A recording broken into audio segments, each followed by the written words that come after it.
I'm Katie from Foden Property, and this is Jen from Foden Property. Hi. And we thought, although there's loads of stuff going on about, sort of post-election stuff and all of that, while that all kind of sorts itself out, we thought we would actually come and talk to you a little bit about the things you need to consider before you put your property on the market. We obviously go out to lots of people. We see lots of people who've bought a house but never sold one. They're a little unsure of the steps they should take, the steps they should potentially take before an agent even sets foot through the front door. So we thought we'd maybe just offer up a bit of guidance on that. So Jen, what do people need to consider before even anybody, you've called a single agent out, what sort of things do people need to be thinking about, do you reckon? I think first and foremost, obviously you need to kind of have some kind of idea of what you're going to be doing next. Yeah. By that, I don't mean go and find your dream home and put yourself under loads of pressure to sell in 24 hours. I don't mean that at all. I mean, just have some kind of idea. Are we moving away through work? Are we moving through family? Are we buying a new build? And we just need more space. So that first and foremost. The next thing that I think is really, really important, and but loads of people forget to check, is have you got an early exit fee on your mortgage? Yes, yeah. Huge. It's absolutely huge. I go and see so many people and we're chatting away and we've valued the house and they've found what they want and they've even, I'm starting to pack and, and it's great and it's all exciting. And then it's, right, okay, so my fixed term runs out next March or, okay, and what's your what's your early exit fee? What's that? And this, honestly, can be up to 10. I met somebody the other day, it's 10 grand. Yeah. A lot of them are like £3,000-4,000, which is still a lot of money, but then you're jumping up to 8,000, 9,000, 10 grand to come out of your mortgage, what could be 6 months, 12 months early. It's a lot of money that you've got to add on to then your removals and your solicitors and et cetera, et cetera. So I would suggest that is one of the first things that you definitely need to check. Yeah, absolutely. Another thing, I've been going out quite a lot recently to people that are already on with a current agent and they want either to refresh their agent or go multi-agency. They've only been on for 4 weeks, 5 weeks. They've got a 20-week contract with their agent and things like that. So you're going to end up putting yourselves in a position where you need to pay 2 fees, basically. Yeah. Nobody wants you to do that. I definitely don't want you to do that as an agent. So check your contract before you get another agent out, really, because you just don't want to put yourself in that position where you've got 2 fees to pay. No, and I think, and coming on to that, I think before you take that kind of course of action, you need to be in communication with your agent and actually consider why it is you're thinking of swapping agent, adding another agent, because sometimes you need to be realistic about how the market is, about how your property is performing and what your expectations are, because it's not always the case that a new agent will wave a magic wand and miraculously your house, sometimes it does go like that, doesn't it? It absolutely goes like that, but that's something to consider as well. If you're kind of feeling dissatisfied, you need to kind of understand why you're feeling dissatisfied and what your expectations are. Definitely. So I think that's something as well.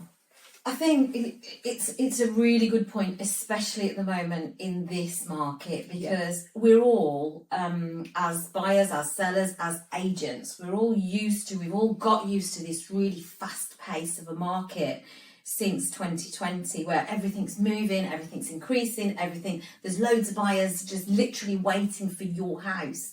We've all kind of got into the routine that's the norm, and it just isn't anymore. It just isn't. And we've had waves where it has been, but it's not, is it? If you look at our experience of the property market, it's something that comes rarely, where you get that boom. Absolutely, but I think with the boom after COVID, everyone has kind of got into that mentality. Yeah, they have, yeah. And it was like it for a good 2.5 years. So it is difficult to try and wean ourselves out of it, Yeah. and just accept that actually, if you go pre-COVID, what the housing market was like, what was the average sale time to agree a sale, then actually this is normal, and the last 2.5-3 years were not. Yes.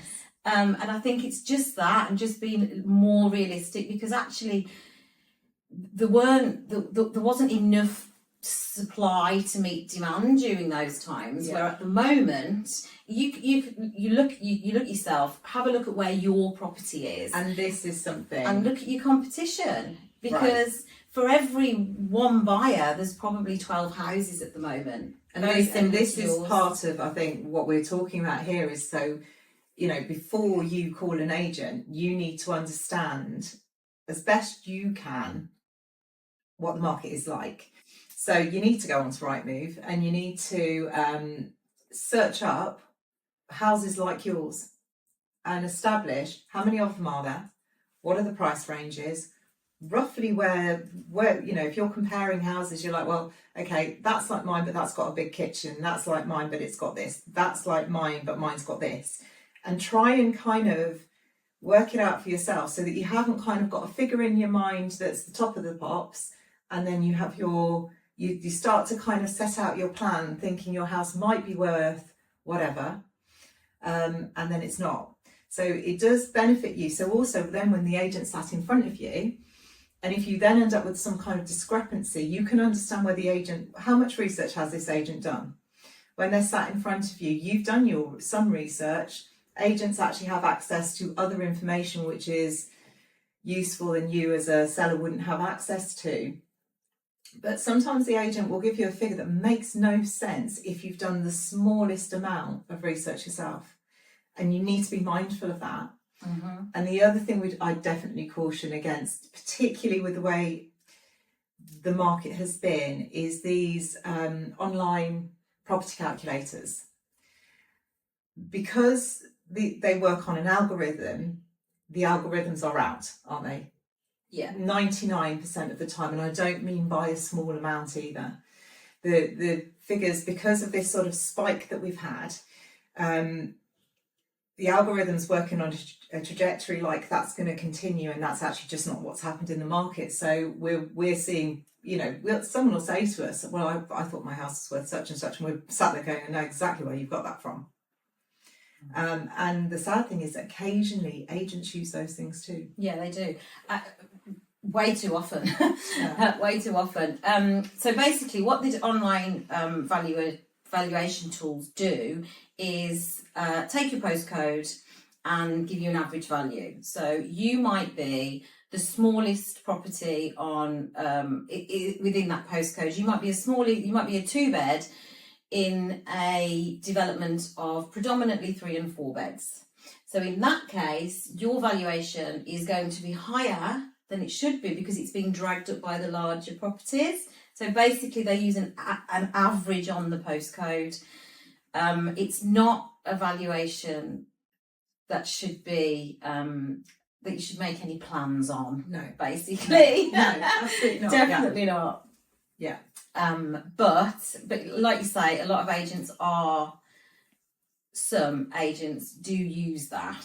The best thing to do, as Kate's just said, is look at what's available that's similar to yours within half a mile radius. Pay attention to what's sold. It's all about comparable evidence. It's all about that. It's absolutely all about that. But you've got to be able to pitch your property so that it's got to be competitive. Yeah. It's not cheap. Nobody wants their property to look cheap on the market, but ultimately you want to sell, so you've got to be priced realistically. Yeah. So that you're not just sort of chasing your tail really, and there's five properties like yours within half a mile and yours is the most expensive. All of the others are sold. Why is mine still sitting there? Well, Yeah. Answers 9 times out of 10 there at the moment. Yeah. So when somebody's kind of thinking about selling and they've kind of done a bit of basic research, they've checked their mortgage, They've checked their Help to Buy scheme, because that's another thing that people need to take into consideration if they've got one. How do you pick your agents? Who do you call? How do you choose who you call out? Because that's another thing. Because our general recommendation actually is to have 3, isn't it? Yeah. I mean, lovely Obviously, if you want to Foden pick us. need to be the one of the 3. And if you just want to pick one, it should be us. But generally speaking, because of the way the market prices are with regards to, we're seeing massive discrepancies, aren't we? Yeah. So we'll go out and value a property. Here's all our evidence. This is all our research. This is our knowledge and our experience. And this is what we're telling you. Mm-hmm. And then you'll have one agent we're literally like, oh dear. Yeah, okay, not quite sure where that's come from. And so as a seller, you kind of like, well, I like the sound of that price, but they've come in there and they had all the evidence. So how do you pick who to call? Because what are you looking for in an agent? What are you looking for in an agent? Well, you need to be able to trust your agent first and foremost. Yeah. Like from the second that you meet them, you need to feel that they're telling you the truth, or that they believe what they're saying. Yeah. Do you know what I mean? Yeah. They're not just telling you what they think you want to hear. Yes. They are being honest with you. They're being truthful with you. They're being realistic and honest about the current market. Yeah. And they seem to know what they're talking about, and Yeah. they've brought evidence of that with them. Yeah. But I sort of feel, and it's something that I think as a company we've been really good at, we sit in your lounge, we're salespeople. Except we're not. I don't think any of us approach anything like that, do we? We are here to try and win your business. We're sat in your lounge trying to win your business. But we actually are proud of being sort of experts, aren't we? We do our research. We will come to you. We have the hard conversations, and sometimes those conversations are so difficult for us. And we know you're going to feel personal, like it's almost a personal attack. And we know that this isn't what you're going to want to hear sometimes. Occasionally we get the nice ones where we're like, well, actually, for this and this reason, it's worth more than you think. But often we are up against an agent who has come in with a figure that we're like, with the best will in the world, we'd love it to be that, but it's just not. Yeah. And so when an agent is sat there saying to you, based on everything we know, we'd love it to be that. We'd love to be telling you that. It's just not. Because I think it's really important to try and sort of houses are so your home is so personal. We get it. We understand. We've been there. But you need to kind of just try and put that in a little different bucket for a minute and actually listen to what the agent is saying. Agents aren't in there, as a general rule, we certainly aren't in there to try and get a quick sale. So, there is this perception that if your agent's telling you the house is worth £20,000 or £30,000 less, for example, less than you actually thought it was, or another agent has said it is, well, they're just after a quick sale. It's not that. What we don't want to do is put you on the market and you sit there for 6 months getting increasingly upset with us because we can't sell your house.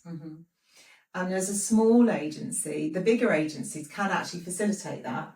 It doesn't matter so much to them if the house doesn't sell, and they'll slowly work the price down, or they might get lucky. It matters to us because this is our business. We're a small agency, and it matters to us if you sell. But it also matters to us that we need to know we have got the best price that we possibly think we could have done for you. But we also need you to sell, and you want to sell. Yeah, and I guess what you're saying is some agents just need you to sign on the dotted line. That's right. And to get you to do that, they will tell you what they need to tell you, basically. And I'm pleased. This actually makes it sound like we're putting other agents down, and we're absolutely not. 100%. We're absolutely not. Just most of the agents out there are exactly like us. They want to help you. They need that turnaround, but obviously they're not going to want to undersell.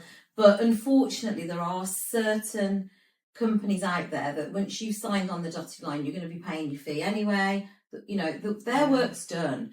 Our work begins when we come into your home, we do the valuation, we revisit to take photographs. That's where our job starts once you've signed that contract. A lot of agents, depending on their terms and conditions, and that's another thing that you really, really, really need to look at, is sometimes as soon as you sign that contract, you are in a contract to pay that fee. Whether you sell that property or not, you are going to pay. Whether it be tomorrow or in 10 months' time, you are going to pay. So just be really careful of cheap headlining fees. One, they are hardly ever as cheap as you think they're going to be. And two, you are going to pay that fee whether they sell or not. Yeah. That's another really good point, I think, when you're choosing your agent. Yeah. So switching subjects a little bit here. In terms of the property itself, so obviously we are under quite a lot of pressure as agents to provide material information, right? So we're being kind of, what we're supposed to tell the public about your property has increased. So we no longer is it just sort of marketing material, which is how it always was. We're now expected to, disclose anything that's prudent, which is fair enough. Is there a mine shaft in your garden? So what we also think it's prudent for people to do, because we will be asking more questions than maybe you're expecting. So it is always worth kind of finding out any paperwork that you've got for new windows that you've had done, and so that when we're saying, well, okay, you've recently done your kitchen, how long ago was that? Because some people recently is 6 months ago, and some people's recently actually turns out to be 6 years ago, doesn't it? Yeah. Because time just drinks. Yeah. I've recently refitted my kitchen. Oh, great. When was that? Oh, 10 years ago? 10 years? Yeah. Can you say that it's new? No. Unfortunately not. So it's not something to sort of spend a lot of time thinking about, but it is something to consider. What do you know about your property? If you've had an extension, have you got the paperwork for it? If you bought it with an extension, was there paperwork for it? Because all of these things are going to come up, and they are considerations, because once a sale is agreed, they become pertinent, don't they? They become something that can actually cause the sale to fall apart. So it's best to know if we're going to encounter an issue, for example, lack of building regs, we're better off knowing that right in the beginning so that we can advise you properly, which means that you need to make yourself aware of things relating to your property. Yeah. That wouldn't necessarily be obvious to us. Is that true to say? Yeah, definitely. Absolutely, yeah.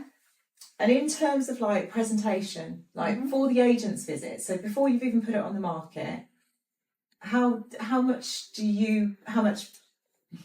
emphasis do you put on how the property's presented for our visits?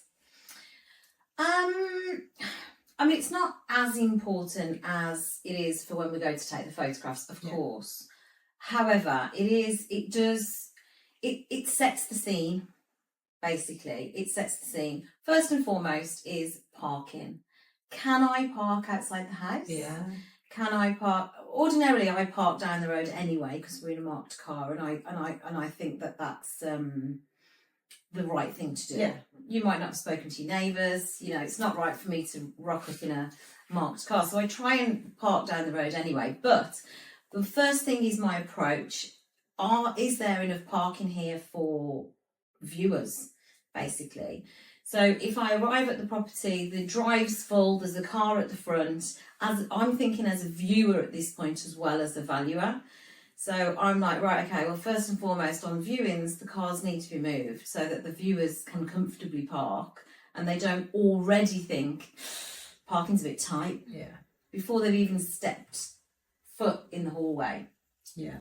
Second is obviously curb appeal. So how does the house look pretty? Does it look clean? Well looked after? Is the door all chipped? It's all those little things before you've even stepped foot in the house that you're thinking, all right, okay. And you've kind of almost, as a buyer, they're kind of, well, there's no parking, the door's chipped, there's weeds all out the front, already they're going, where actually you want them to do, God, this is a nice street, there's loads of parking, good sized driveway, looks pretty from the outside, and then we walk in. Yeah.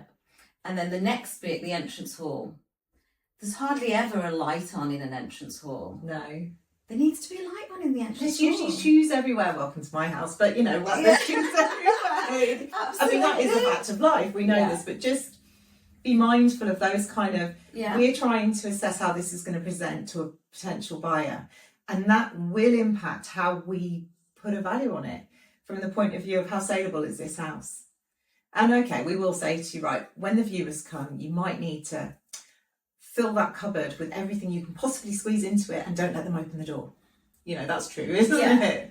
Obviously, viewers expect what they also want to see that it's a home. Yeah.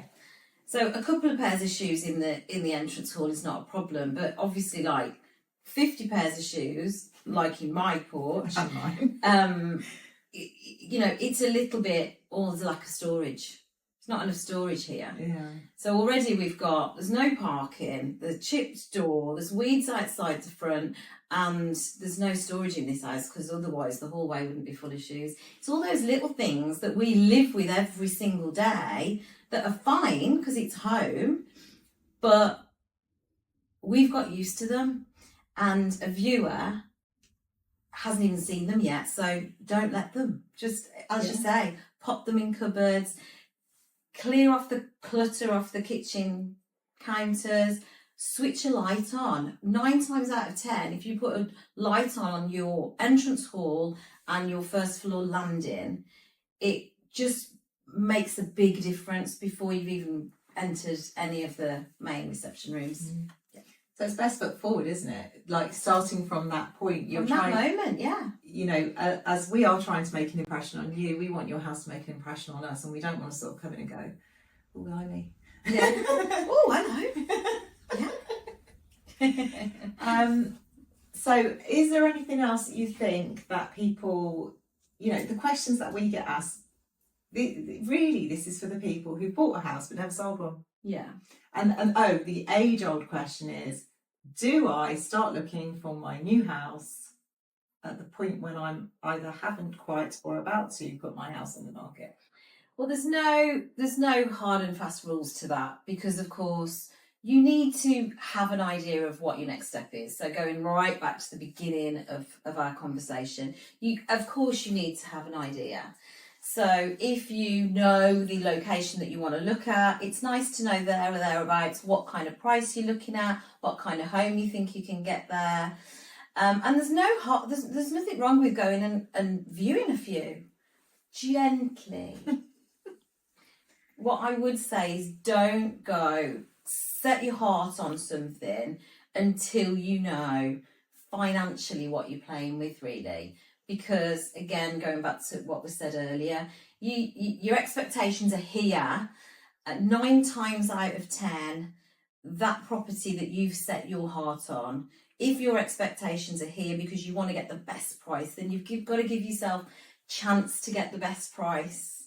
And that comes with time, especially in a market like this.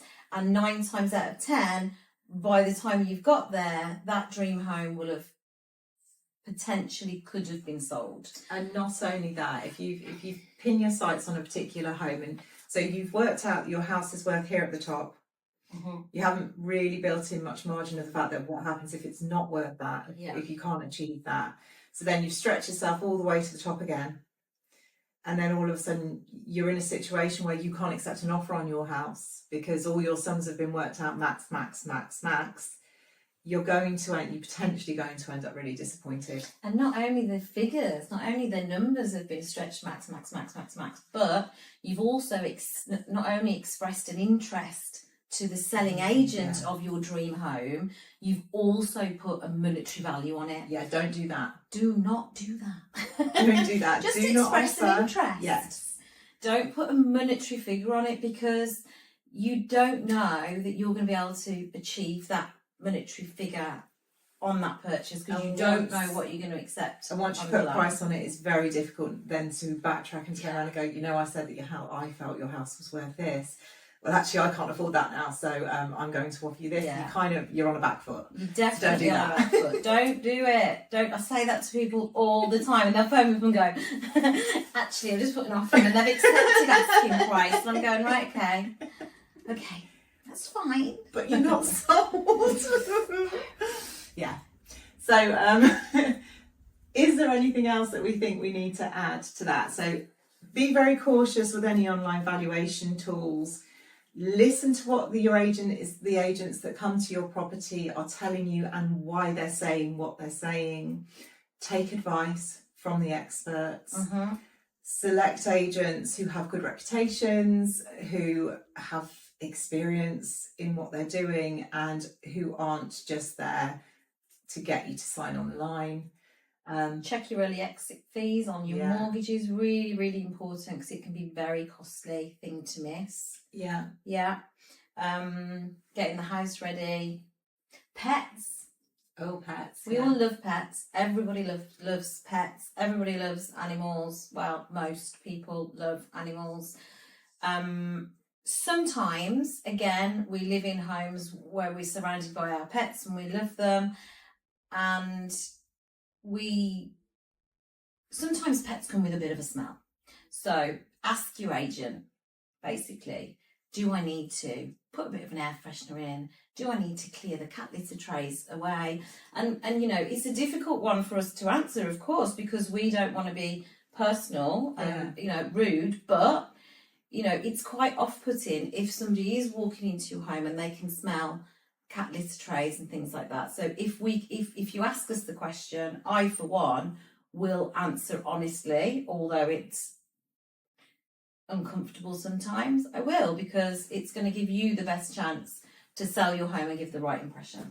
And the other thing, going back to pets, is it's very off-putting as a valuer to have. I'm anything that's small and furry, I'm in. But if I'm trying to do a valuation and I've got somebody's puppy chewing the sleeve of my suit jacket, and that's a true story. It's quite distracting, and it's also like, okay, well, so what are you going to do with this puppy? Yeah. When there are people in your home who may actually be quite frightened of animals, because that does happen too. Yeah. But either way, it's a distraction.